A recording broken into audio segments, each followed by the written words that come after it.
And I love our Share in the Chair segment, where we get to hear from some of our leaders or special guests about what's going on. And so as you know, today at about 10:20-ish, we're going to have a special ceremony in this room where we burn the mortgage to this property. And we're going to reveal a new window. So if you want to see the window for the first time in all its glory, you gotta stick around after you have your coffee, come back, or you gotta come back next week. But the thrill of it will be today. And so leading up to this, we've been talking to our foundation board chair and then our cathedral board chairs for the last several years.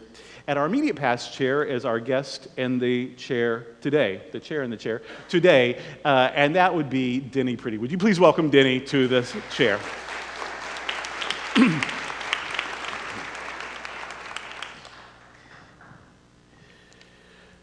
So, you were chair for a while, 4 years, 4 years. You were on the board 6 years. You were the chair for 4.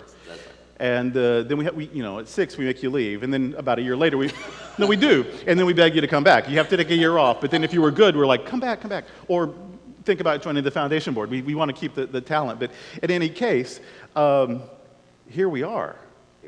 And that was a journey, huh? Tell us, because the other chairs we talked about there, things were already, you could see the light when you came, but you sort of took us the rest of the way. Yeah. So what was your 4 years like?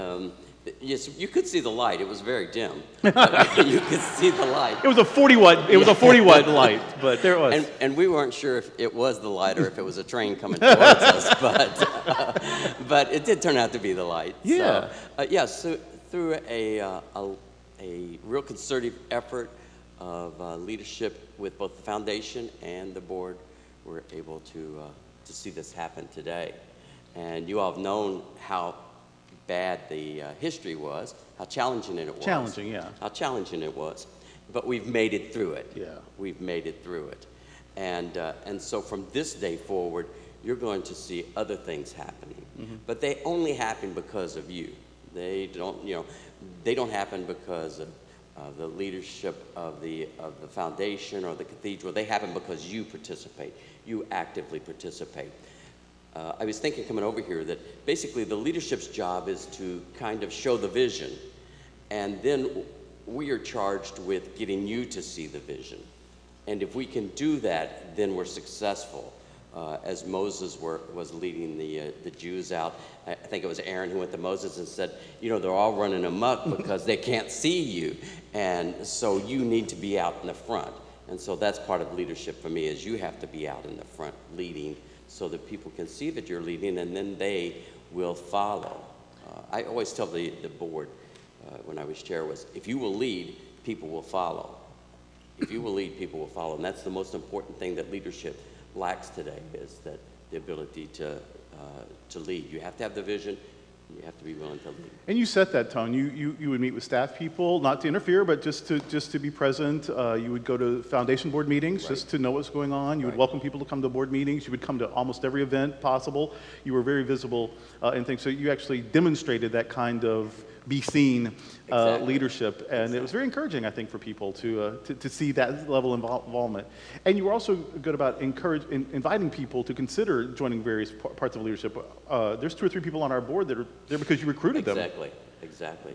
Good members of the board that have taken up that role. What's your advice to us? Because we've been through difficult times, also some glorious days. I mean, it must have been a glorious day when they took possession of this property, and when as staff has expanded, and the new organ. And so there's been some glorious days, and then also some challenges. So today is a glorious day. There's going to be more challenges. What if the economy tanks? What if there's a big hurricane? So what is your advice for us for when challenges come? Because they will come, yes, but we know that we can get through those and keep moving forward. So what is your advice for us when the challenges come? I think that the advice for that is that you know that you've been here before, and you've always made it before, and you'll make it today.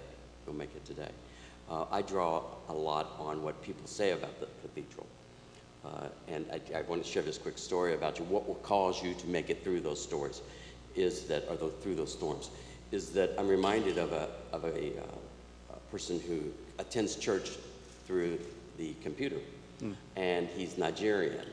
And he lives in Germany, and he's never stepped a foot in this church. Never has he been in this church. But he says in his posting on Facebook that he sings with the choir on Sunday as though I'm there, as though I'm there.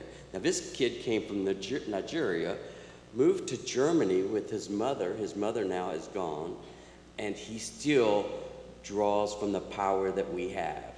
So there is power in the cathedral. We will make it through whatever the challenges are because we're that kind of people, the kind of people that keep moving forward. If you're just standing still, you're not really standing still, you're moving backward. So keep moving forward. I think I know who this young man is, and because we have been in contact with him, and he says, my dream is to one day worship right. in this room.